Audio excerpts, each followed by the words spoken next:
सर्वप्रथम मंडळाचे प्रमुख श्री दादा महाराज यांना मी विनंती करतो, त्यांनी कृपया व्यासपीठाकडे यावं. श्री स्वामी समर्थ. आज गुरुवार तुकाराम बीजही आहे, चांगला दिवस आहे.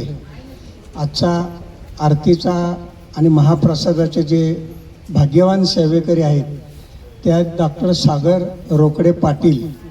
आत्ता ते काही कामानिमित्त आलेले नाहीत, पण त्यांच्या प्रित्यर्थ त्यांचे जे बंधू श्री तेजस पाटील यांना आज आरतीचा मान मिळालेला आहे. सर्वप्रथम तेजस यांच्याबद्दल एक दोन शब्द सांगतो.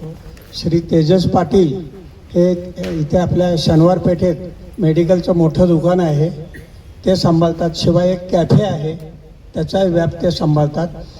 तर अशा एका स्वामी भक्ताला मी दादांना विनंती करतो, त्यांनी त्यांचा यथोचित सत्कार करावा. श्री स्वामी समर्थ महाराज की जय. आजचा ज्यांच्यातर्फे महाप्रसाद आहे ते डॉक्टर सागर रोकडे पाटील. गेले 10 ते 12 वर्षापासून शनिवारपेठ मेहुणपुरा येथे त्यांचं OPD आहे, साई स्पर्श क्लिनिक या नावाने. तर त्यांच्याबद्दल थोडक्यात मी माहिती देतो. डॉक्टर सागर पाटील यांचा नुकताच 2 दिवसापूर्वी वाढदिवस झाला. 3 तारखेला त्यांचा वाढदिवस असतो. त्यांनी एक स्टँडिंग इन्स्ट्रक्शनच देऊन ठेवले मंडळाला. दरवर्षी त्यांचा जेव्हा वाढदिवस येतो त्याला लागून असलेल्या गुरुवारी त्यांच्यातर्फे अन्नदान आपल्या इथे होतं. बरेच वर्ष झाले हा उपक्रम चालू आहे. तर असे हे सागर पाटील जे आहेत ते आज काही कारणानिमित्त आलेले नाही आहेत. ते स्वतः MD आहेत, फॅमिली फिजिशियन आहेत. मेहुणपुरा शनिवारपेठ येथे त्यांचं क्लिनिक आहे. शिवाय मेडिकल स्टोअर्सही आहे त्यांचं. बऱ्याच वर्षापासून ते ह्या डॉक्टरकी व्यवसायात आहेत. त्यांचा एक गुण म्हणजे प्रत्येकाशी आपुलकीने वागतात. म्हणजे जे गरजू रुग्ण आहेत त्यांना जशी परिस्थिती असेल तशी ते मदत करतात. बऱ्याचदा ते त्यांच्याकडनं मोबदलाही घेत नाही, हे त्यांचं वैशिष्ट्य आहे. आणि त्यांचं ख्याती म्हणजे अत्यंत माफक दरात ते प्रत्येक रुग्णाला सेवा देतात. कधीही जा, 24 तास त्यांचं क्लिनिक चालू असतं. फोन केला की लगेच येतात, असे डॉक्टर पाटील आहेत. तर त्याच्यामध्ये अजून एक विशेष म्हणजे नॉर्मली कसं असतं, डॉक्टर किंवा वकील हे जे ह्या पदावरचे जे लोक असतात त्यांना अपेक्षित असं असतं की त्या जागेवर बसलं नंतरच मग त्यांच्याशी चर्चा करायची. पण डॉक्टर पाटीलांच्या बाबतीत सांगायचं झालं, कुठे भेटले, काही विचारलं, डॉक्टर असं असं होतं आहे, तर तिथेच ते सल्ला देतात, सांगतात. म्हणजे मानपान वगैरे अशातला तो माणूस नाही आहे. सांगायचं वैशिष्ट्य म्हणजे सतत विविध आजाराचे जे काय आपल्याला मनुष्याला जे काय आजार होतात त्या आजाराच्या संदर्भातले मोफत शिबिरं सतत त्यांचं वर्षभर सतत हा उपक्रम चालू असतो. म्हणजे जे काय आजार आहेत त्याच्यामध्ये लहान मुलापासून ते ज्येष्ठ नागरिकापर्यंत त्यांचे ते शिबिरं चालू असतात. नुकतंच एक 10 दिवस झाले त्यांचं मोठ्या प्रमाणात आरोग्य शिबिर झालं, चांगला प्रतिसाद लाभला. तर दरवर्षी ते जे काय वाढदिवसाच्या दिवशी जे अन्नदान करतात तर त्यांच्यासाठी त्यांना आपण सर्वांनी मिळून पुन्हा त्यांना शुभेच्छा देऊ आणि त्यांच्याकडनं असंच स्वामी सेवेचं कार्य सतत चालू राहील ही अपेक्षा करू. आणि त्यांच्या ह्या व्यवसायामध्ये उत्तरोत्तर त्यांची भरभराट हो ही स्वामीचरणी प्रार्थना करतो. श्री स्वामी समर्थ. मी मेंदळेताईंना विनंती करतो, त्यांनी एक स्वामी च्या संदर्भात गायन भजन सादर करावं. आली कुठून शिकानी टाळ, मृदुंगाची धून आली कुठून शिकान टाळ, मृदुंगाची धून नाद विठ्ठल विठ्ठल, नाद विठ्ठल विठ्ठल, नाद विठ्ठल विठ्ठल, उठे रोमा रोमातून आली कुठून शिकान टाळ, मृदुंगाची धून न भिते जात नाहली चंद्रप्रभा चंद्रायणी बोले शब्दे विन काही चंद्रासवे इंद्रायणी इंद्रायणीच्या पाण्यात शहारले अंग अंग इंद्रायणीच्या पाण्यात शहारले अंग अंग मन झाले ओले चिंब मन झाले ओले चिंब मन झाले ओले चिंब जैसे भिजले अभंग आली कुठून शिकान टाळ मृदुंगाची धून आली कुठून शिकान वृक्ष दिसला सामोरी काय सांगू त्याची शोभा जसे कटीवरी हात उभे विठ्ठला उभा भूक नयनांची सवे मूक वाचा ये रंगात भूक नयनांची सवे मूक वाचा ये रंगात माझा देह झाला देहू माझा देह झाला देहू माझा देह झाला देहू तुक याच्या अभंगात आली कुठून शिकान टाळ मृदुंगाची धून आली कुठून शिकान टाळ मृदुंगाची धून नाद विठ्ठल विठ्ठल नाद विठ्ठल विठ्ठल नाद विठ्ठल विठ्ठल उभे रोमा रोमातून आली कुठून शिकान टाळ मृदुंगाची धून आली कुठून शिकानी. पुढील सूत्र मी दादा महाराज यांना देत आहे. श्री स्वामी समर्थ. आपण सामुदायिक जप पहिला घेऊ. इच्छित दाता सकल कार्य सिद्ध करता सकल दुःख हरता श्री स्वामी समर्थ नमो नमः स्वाहा. इच्छित दाता सकल कार्य सिद्ध करता सकल दुःख हरता श्री स्वामी समर्थ नमो नमः स्वाहा. इच्छित दाता सकल कार्य सिद्ध करता सकल दुःख हरता श्री स्वामी समर्थ नमो नमः स्वाहा. इच्छित दाता सकल कार्य सिद्ध करता सकल दुःख हरता श्री स्वामी समर्थ नमो नमः स्वाहा. इच्छित दाता सकल कार्य सिद्ध करता सकल दुःख हरता श्री स्वामी समर्थ नमो नमः स्वाहा. इच्छित दाता सकल कार्य सिद्ध करता सकल दुःख हरता श्री स्वामी समर्थ नमो नमः स्वाहा. इच्छित दाता सकल कार्य सिद्ध करता सकल दुःख हरता श्री स्वामी समर्थ नमो नमः स्वाहा. इच्छित दाता सकल कार्य सिद्ध करता सकल दुःख हरता श्री स्वामी समर्थ नमो नमः स्वाहा.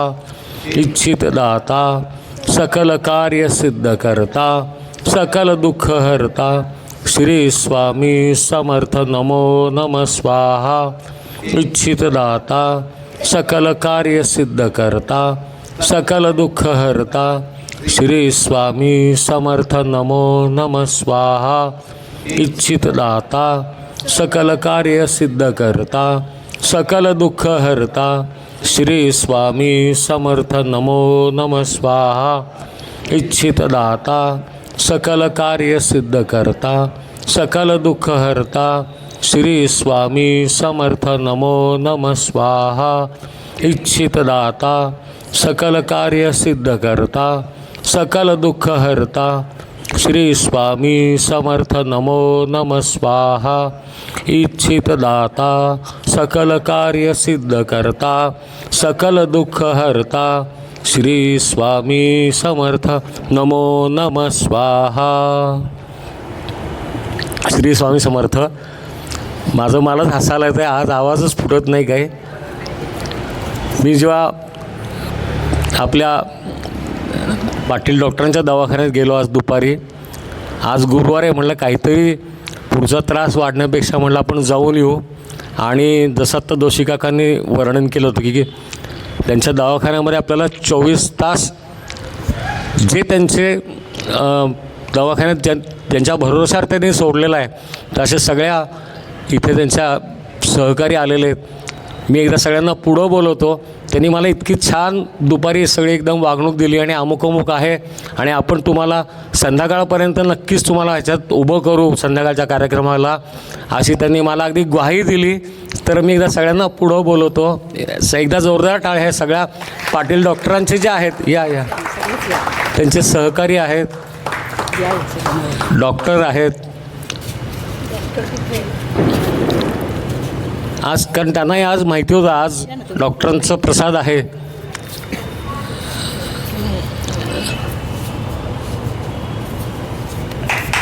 आपण कधी पण ह्यांच्या दवाखान्यामध्ये गेलात तर हे सगळे लोक आपल्याला व्यवस्थितच तशी वागणूक देतात.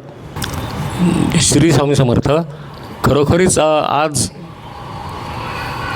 म्हणजे डॉक्टर हा व्यवसाय झालेला आहे म्हणजे आजच्या ह्या काळामध्ये. पण आपले जे पाटील डॉक्टर आहेत त्यांनी अजूनही तो माणुसकी म्हणूनच तो जपतायत तो व्यवसाय. त्याला व्यवसाय न मानता कुठल्याही प्रकारे अमुक एक इतके पैसे होतात, तेवढे असतील तरच तुमचे पुढे उपचार करू, असं बऱ्याच ठिकाणी केलं जातं. पण तसं काहीही आपल्या पाटील डॉक्टरांच्याकडे असं कधीच कोणाला अडवलं जात नाही. जे काय असेल, जोशी काकांनी आता त्यांचे जे गुणगान गायले होते ते अगदी बरोबर आहे आणि त्याचा अनुभव नुकताच मी दुपारी घेतल्यामुळं मला लगेच सांगता येतो आहे. त्याच्या अगोदरही आपल्या सगळ्या स्वामी भक्तांना आपण त्यांच्याकडे जाण्याचा जो आग्रह धरतो की त्याकरताच की पाटील डॉक्टरांच्याकडे गेल्यानंतर जे निदान होतं ते योग्य निदान होतं, त्याच्यावर योग्य उपचार त्वरित केले जातात आणि तो जो आजारी मनुष्य कोणी असेल त्याला तेवढा आराम पण लगेच मिळतो त्याच्यात. आणि कुठेही पैशाची मागणी होत नाही, कुठेही पैशाकरता अडवणूक होत नाही. एवढेच पैसे आहेत तर चालेल म्हणतात तेवढेच द्या. मला सांगायचं विशेष की ह्या आत्ताच्या दिवसामध्ये जेव्हा आपण बघतो बाहेर अशी मोठमोठ्या दवाखान्यातनं बऱ्याच वेळेला ते जे आजारी व्यक्ती असते त्यांचे हाल होतात, योग्य प्रकारे त्यांना उपचार मिळत नाहीत. पण पाटील डॉक्टर स्वतः जातीने आणि पाटील डॉक्टर नसतानासुद्धा जे इथं आता त्यांचे सहकारी इथे बसलेले आहेत ना, ते सुद्धा असं कधी म्हणत नाहीत की अमुक एक पैसे आत्ता तुम्ही भरा आणि मग उपचार करू. मी जेव्हा आज दुपारी गेलो, मला माहिती नव्हतं मला काय झालेलं आहे किंवा काय. आपल्यासमोर इथे ह्या डॉक्टरीनबाई बसलेल्या आहेत इथे, त्यांनीच मला तपासलं आणि त्यांनीच मला सांगितलं की अमुक आणि लगेच तुमच्यावर हे उपचार करायला लागतील म्हणून ते. तर मी म्हटलं ठीक आहे चालेल. आणि मग ते सलाईन वगैरे लावलं. नंतर मला घरनं फोन आला, काय कुठे, तर म्हटलं काय नाही सलाईन लावून ठेवलं आहे मला, मी इथं झोपलो आहे म्हणून. म्हणजे कुठेही त्यांनी मला संधी काय दिली नाही की मी नकार देऊ की मला हे नको आत्ता तसं नको. पहिला तुम्ही उपचार सुरू करा, माझ्याकडे पैसे आहेत नाहीत हे नंतरची गोष्ट होती ती. बिल किती झाल्यानंतर विचारल्यानंतर तोपर्यंत डॉक्टरही आले होते. पण आत्ता जसं सांगितलं तसं की ठीक आहे इतकं बिल होतं, इतके तुम्ही द्या. का तर आपला फक्त मंडळाशी आपला संपर्क आहे. डॉक्टरांचं दरवर्षी ते अन्नदान होत असतं आणि डॉक्टर त्या निमित्ताने का होईना पण आपल्या इथे मंदिरात दरवर्षी येत असतात. आता फक्त हे पहिलंच वर्ष त्यांचं चुकलेलं आहे, नाही तर दरवर्षी ते इथे त्यांच्या वाढदिवसाला इथे येतात. आरती होती, महाप्रसाद होतो त्यांचा. आणि आपल्या मंदिराची लोक आपल्या मंदिरातनं जेव्हा कोणी एखादा संदर्भ घेऊन जातो तर त्यालासुद्धा ते अशा प्रमाणामध्ये भरपूर कमी पैसे घेऊन उपचार ते देतात. उपचारामध्ये कुठे कसूर करत नाहीत. पण पैसे कमी आहेत मग अमुकच करू तर मग असं नाही, उपचार मात्र ते योग्यच देतात. आणि आज त्या दुपारच्या उपचारानंतर मला वाटतं बहुतेक त्याच्यामुळंच मी उभा राहिलो ना आज, नाही तर झोपलो होतं ना. हां आराम मिळत नाही ना. हो ना, तेच तर कारण आहे, आराम मिळत नाही. ते बहुतेक महाराज तेच म्हणतात की ह्याला आडवं झोपवल्याशिवाय हा झोपणार नाही, आराम करणार नाही, 2-4 दिवस तरी घरी झोपून ठेवू, म्हणून बहुतेक असं होत असावं. पण कधीतरी 6-7 वर्षांनी अशी एखादी वेळ येते, कधीतरी 1-2-4 दिवस नाहीच, उठूनच देत नाहीत महाराज, झोपूनच ठेवतात पूर्ण. आज आता मेंदळे त्यांनी पण गाणं म्हटलं किंवा जोशी काकांनी सांगितलं, तुकाराम बीज आहे. सदेह वैकुंठात गेलेले तुकाराम महाराज आणि आपली बीज काल झाली. आपल्यातले जे तुकाराम होते, जे मला वाटतं पोडस काका, काल त्यांचं दुःख निधन झालं. जवळ 8 दिवस ते त्या मृत्यूशी झुंजत होते. पण कसं असतं, तो जी गोष्ट होणारी आहे, खूप प्रयत्न केले, डॉक्टरांनी पण केले, त्यांच्या घरच्यांनी पण केले, पण शेवटी ते जमलं नाही. ती वेळ फक्त याची वाट बघायची होती त्यांच्यावरती. आता 2 दिवस 3 दिवस आम्ही परवा घरी गेलो. आता फक्त म्हटलं की हे कधी तो क्षण येणार आहे की हा देह सोडून त्यांचा आत्मा आता अनंतात विलीन होणार आहे. घरी मी जेव्हा बसलो होतो तेव्हाच मी बघत होतो, हा जो क्षण असतो देह सोडून जाणं, किंवा एकतर सगळ्या त्या घरच्या लोकांच्यावरती खूप प्रचंड ताण असतो.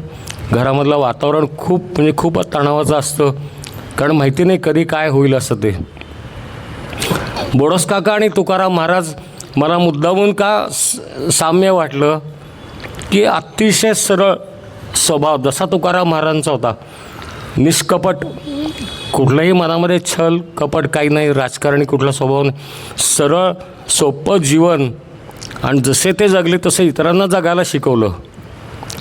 बोडस काका किंवा बोडस काकू यांच्या मनामध्ये असं काहीही कुठल्याही प्रकारे कोणाबद्दल द्वेष कधी ऐकला नाही, कधी कोणाबद्दल तक्रार केलेली त्यांनी ऐकली नाही. उलट सेवा करायला मिळत नाही. शेवटच्या मागच्या गुरुवारी ते ज्या आजारी होते तर सेवा करायला मिळत नाही हे मनामध्ये त्यांचे दुःख होतं की मला तिथे जायला मिळत नाही मंदिरात. इतकी ओढ होती मंदिराची त्यांच्या मनामध्ये.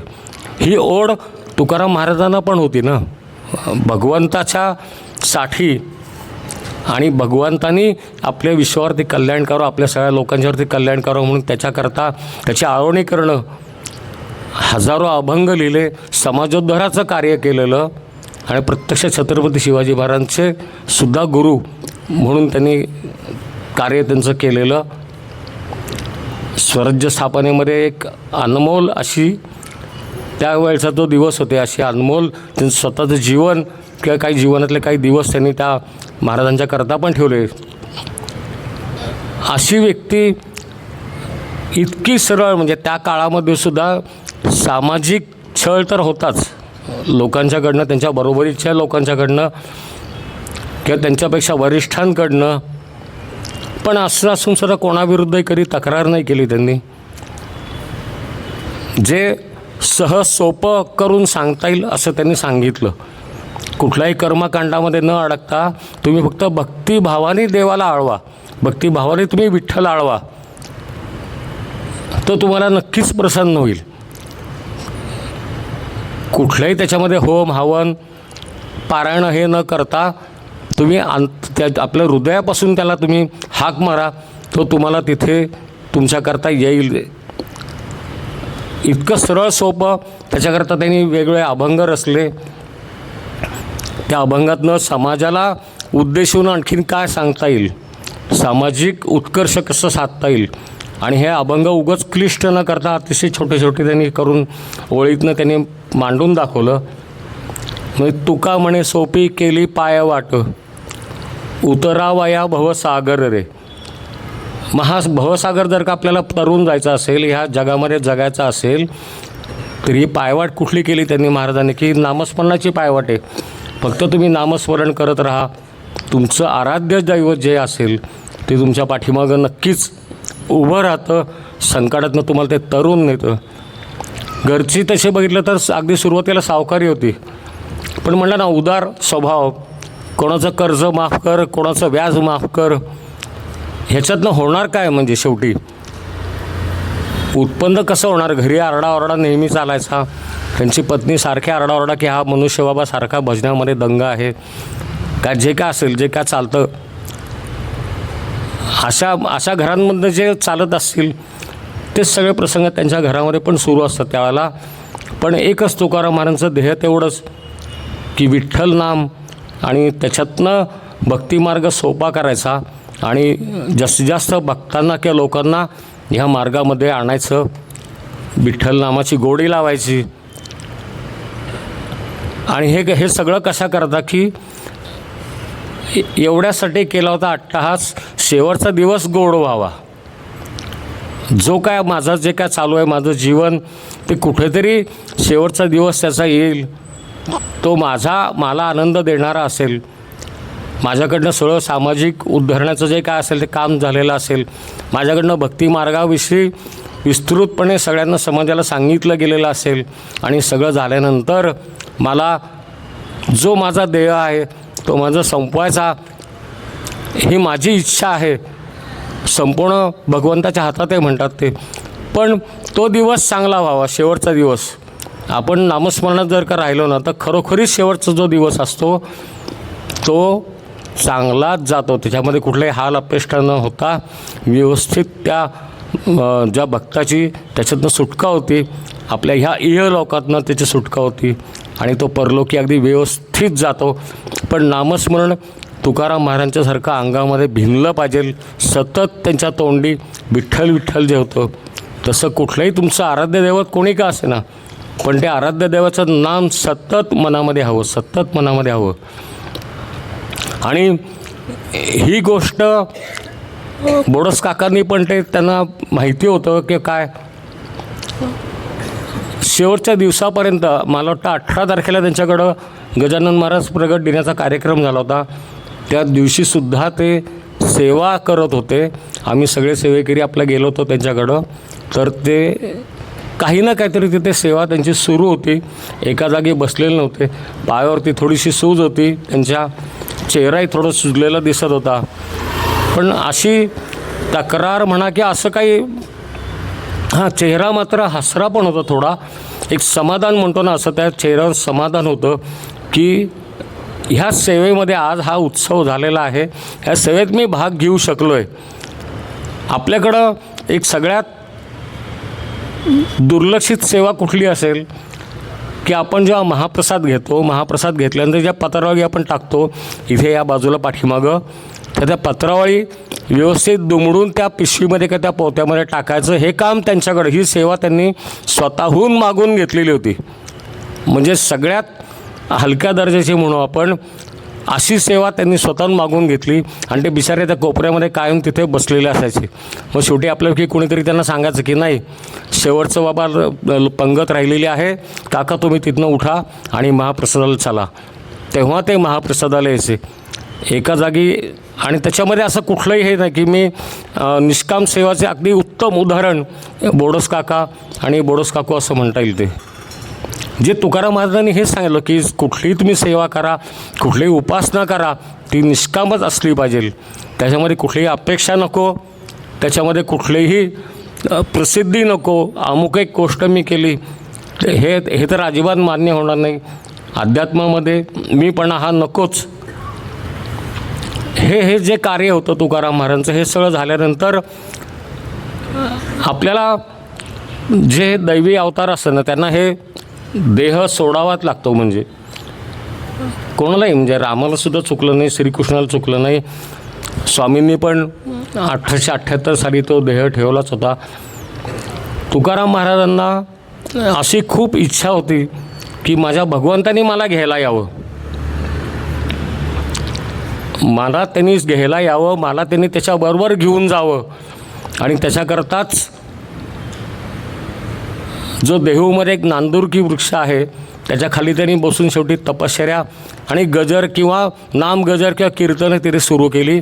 आणि जोपर्यंत भगवंत येत नाही तोपर्यंत मी इथून हलणार नाही म्हणले. आता शेवटी कसं असतं, देवाला पण भक्तप्रिय असतो. किती दिवस त्याला तसं ठेवायचं,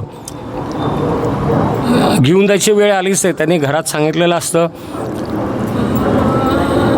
सगळ्या भक्त मंडळींना त्यांनी सांगितलेलं असतं, अमुक अमुक दिवशी आम्ही आमच्या गावाला जाणार म्हणले. आता आमचा रामराम घ्या, आता आम्ही आमच्या गावाला जाणार.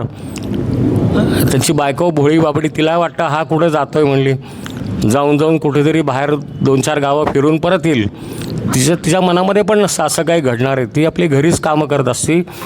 आणि मग तो दिवस येतो आजचा जो आहे तो विजेचा दिवस आजचा. तुकाराम महाराज आज जाणार, आज हे देह सोडणार आहेत सांगतात. मला भगवंतांनी दृष्टांत दिलेला आहे, आज भगवंत येणार आहे म्हणतात मला घ्यायला. नाही, केवढा विश्वास पण त्यांचा असतो. आणि मग हळूहळू काय होतं, 10 10:30 त्यांची ते ज्या झाडाखाली बसलेले असतात, कीर्तनाचं शेवटच्या टप्प्यामध्ये अगदी चांगलं रंगून रंगून सुरू असतं कीर्तन. आणि कीर्तन संपल्यानंतर अखंड विठ्ठल नामाचा गजर सुरू होतो. आणि त्या नांदुरकीच्या त्या वृक्षाभोवती आजूबाजूला सगळी लोक, पंचक्रोशीतली लोक सगळी जमा झालेली असतात आणि ती पण त्या विठ्ठल नामामध्ये दंग होतात. ते पण विठ्ठलाचा गजर सुरू करतात. आणि हळूहळू बघता बघता 11:45-12ची वेळ येते आणि एकदम आकाश थोडंसं असं एकदम काळोख झालं, सगळं भरून येतं, एकदम मळब दाटतं सगळं आकाशामध्ये. फाल्गुन महिना असून सुद्धा आकाशात मळब दाटलेलं. कारण कसं आहे, भगवंत येणार आहे. पण तुकाराम महाराजांनी इतके पवित्र, इतकी शुद्ध बाकीचे लोक आहेत का? तुकाराम महाराजांना तो दिसणार, तो येतोय, पण तेवढी पात्रता इतर बाकीच्या लोकांची तिथे आहे का नाही? नसावी. भगवंताची इच्छा आपल्या भक्ताला न्यायचे.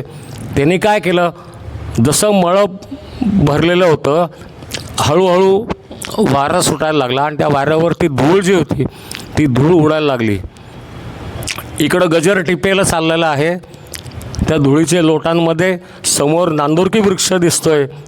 धुळीचे लोट इतके उठायला लागले की तो वृक्ष हळूहळू त्याच्या मागं त्या पडदा आपण म्हणतो ना, त्याच्यावर पडदा टाकला गेल्यासारखा त्या धुळीचा पडदा पडला.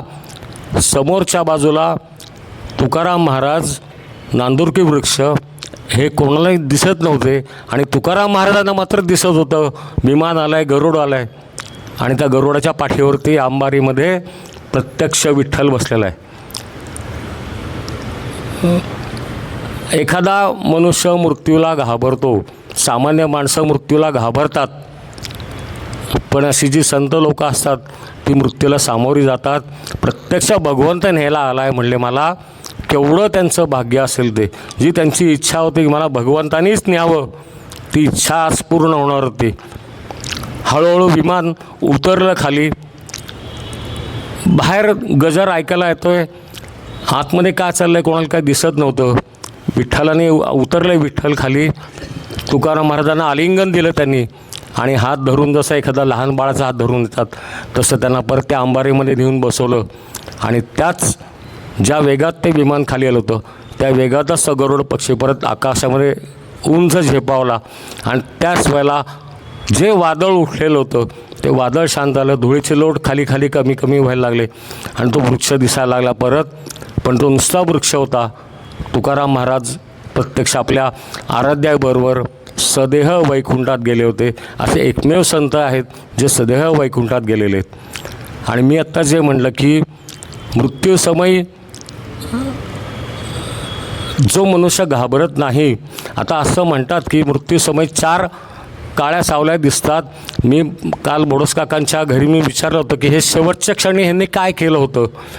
तर शेवटच्या क्षणाला त्यांनी सांगितलं रात्री 2-2:30 वाजता ते उठून बसायचा प्रयत्न करत होते, उठून बसायचा प्रयत्न करत होते.